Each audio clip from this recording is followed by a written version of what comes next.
మరి కష్టం వచ్చినా నష్టం వచ్చినా మరి 2 సార్లు కేసీఆర్ గారి నాయకత్వంలో ఎమ్మెల్యేగా గెలిచి మొదటిసారి ఎన్టీ రామారావు గారి పార్టీ తెలుగుదేశం పార్టీలో 14లో ఆనాడు మరి గెలిచి తర్వాత మరి టీఆర్ఎస్ నుండి కూడా 2 సార్లు ఎమ్మెల్యే అయినారు అధ్యక్ష.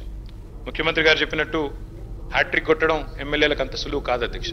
ఒక మాస్ లీడర్గా ప్రజల మధ్యనే ఉంటూ ఎప్పటికప్పుడు డైనమిక్గా తిరుగుతూ అర్ధరాత్రి సమస్య వచ్చినా అపరాత్రి సమస్య వచ్చినా అధికారులను వెంటనే సంప్రదించి పనులు చేసి పెట్టే ఒక మంచి మనస్తత్వం ఉన్న నాయకుడు అధ్యక్ష. అధ్యక్ష మరి గోపీనాథ్ గారి మరణం, ఎందుకంటే మా నగర పార్టీ అధ్యక్షుడు కూడా వారు, దాంతోపాటు కేసీఆర్ గారికి మరి నమ్మిన విధేయుడిగా మా పార్టీకి, అట్లాగే వారి కుటుంబం, వారి శ్రీమతి సునీత గారికి, అట్లాగే వారి పిల్లలకి, వారి తల్లిగారికి, వారి కుటుంబ సభ్యులందరికీ, వారి బ్రదర్కి అందరికీ కూడా తీరని లోటు అధ్యక్ష. దాంతోపాటు జూబ్లీ హిల్స్ నియోజకవర్గంలో తనదైన చిరస్మరణీయమైన ముద్ర ఏదైతే గోపీనాథ్ గారు వేసుకున్నారో తప్పకుండా ఆ నియోజకవర్గానికి కూడా ఇది తీరని లోటు. ఈ దుఃఖ సమయంలో వారి కుటుంబం తరపున మా పార్టీ పూర్తి స్థాయిలో అండగా ఉంటుంది అధ్యక్ష. పార్టీ కుటుంబాన్ని గతంలో కూడా ఎట్లా అయితే వివిధ మా సహచరులు మరణించినప్పుడు ఆ కుటుంబాలకు అండగా నిలబడ్డామో, ఎట్లయితే గట్టిగా ఆ కుటుంబాన్ని కాపాడుకున్నామో, అట్లాగే మాగంటి గోపీనాథ్ గారి కుటుంబం కూడా మరి పూర్తి స్థాయిలో గోపన్న లేకపోయినా వారి కుటుంబాన్ని సంపూర్ణంగా ఆదుకునే బాధ్యత, పూర్తి స్థాయిలో వారిని చూసుకునే బాధ్యత మా పార్టీ తీసుకుంటుంది.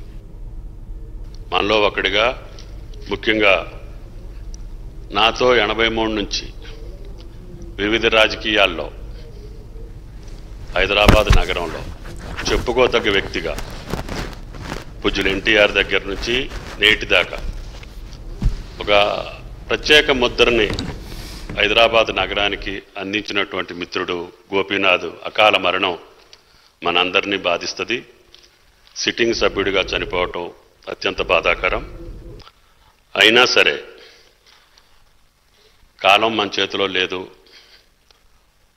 ఆయన నిలబడ్డటువంటి జూబిలీ హిల్స్ బాధ్యత ఈనాటి ప్రభుత్వం మీద, ముఖ్యమంత్రి మీద, అదేవిధంగా మా ప్రభుత్వం మీద ఉంది. తప్పకుండా జూబిలీ హిల్స్ ప్రజలు మీలో ఉన్నటువంటి ఒక నాయకుడిని కోల్పోయి మీరు బాధాతప్త హృదయంతో ఉన్నారు. మీ కార్యక్రమాలు, మీ అభివృద్ధి తప్పకుండా చూసి ఆయన అనుకున్నటువంటి జూబిలీ హిల్స్ని సంపూర్ణంగా అభివృద్ధి చేసే బాధ్యతని మా ప్రభుత్వ పరంగా మేము తీసుకొని ఆయన కుటుంబానికి సానుభూతిని తెలియజేస్తూ ఆయన సంతాపాన్ని, ఈ తీర్మానాన్ని సమర్థిస్తూ ఆయన ఆత్మకు శాంతి చేకూరాలని భగవంతుని కోరుకుంటున్నాను. మాగంటి గోపీనాథ్ గారి మృతి పట్ల సంతాపాన్ని ప్రకటిస్తూ పెద్దలు ప్రవేశపెట్టినటువంటి తీర్మానం ప్రకారంగా వారి కుటుంబ సభ్యులందరికీ కూడా సానుభూతిని తెలియజేస్తా ఉన్నాను. మేము 1999లో ఎన్ఎస్సీ రాష్ట్ర అధ్యక్షుడిగా ఉన్నప్పుడు హిమాయత్ నగర్, అదేవిధంగా హైదర్గూడ ప్రాంతంలో ఎప్పుడు కూడా మాగంటి గోపీనాథ్ గారి బ్యానర్లు కనబడతా ఉండే.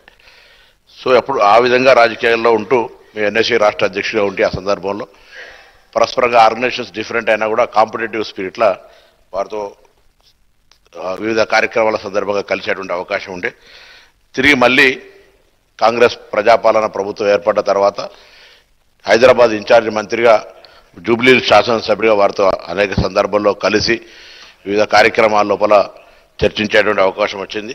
మరి అకాలంగా అటువంటి సందర్భంలో వారు అనారోగ్యానికి గురై మరణించడం పట్ల తీవ్ర సంతాపాన్ని వ్యక్తం చేస్తూ వారి కుటుంబ సభ్యులందరికీ ప్రగాఢ సానుభూతిని తెలియజేస్తూ జూబ్లీ హిల్స్కి సంబంధించి పెద్దలు చెప్పినట్టుగా తప్పకుండా ఇన్ఛార్జి మంత్రిగా ఆ నియోజకవర్గానికి సంబంధించిన